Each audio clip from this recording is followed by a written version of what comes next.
¿A tocha? Debe de haber heridos muchos, porque está volcado, no puede salir de cabina. Vale, tranquilo, maquinista. Sí, Venga, venga, me oye, si no puede Sí, salir te de estoy cabina oyendo. ni Te para he herido, socorrer a ¿no? nadie.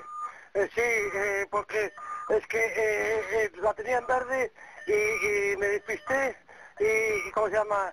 Y tenía que pasar a 80 y pasé a 190, una cosa así. Vale. Es que eso ya lo dije a de seguridad, ya que eso ya era peligroso, que un día nos íbamos a despistar y, no, y nos lo íbamos a tragar.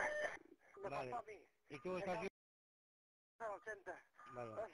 Ay, Dios mío. Pero eso ya se lo tenía dicho al de seguridad, que eso era muy peligroso. Somos humanos y se nos puede pasar. Es que eso es inhumano, esta curva. Ya. ¿Entiendes? O sea, es que con una luz y precaución, es que no puede ser, hombre, que hagan estas cosas, hombre. Y dice, que Maquinista tiene que estar eso. Y sí, pero somos humanos.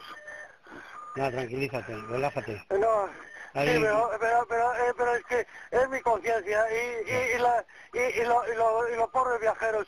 Es que yo no me... O sea, no... Joder. Dios mío, pobres viajeros. Ojalá no haya ningún muerto. esperemos, Ojalá, esperemos. ojalá, me cago en 10, si no mi conciencia. Dios mío, me cago en 10. Dios mío, pobres viajeros. Pobres viajeros.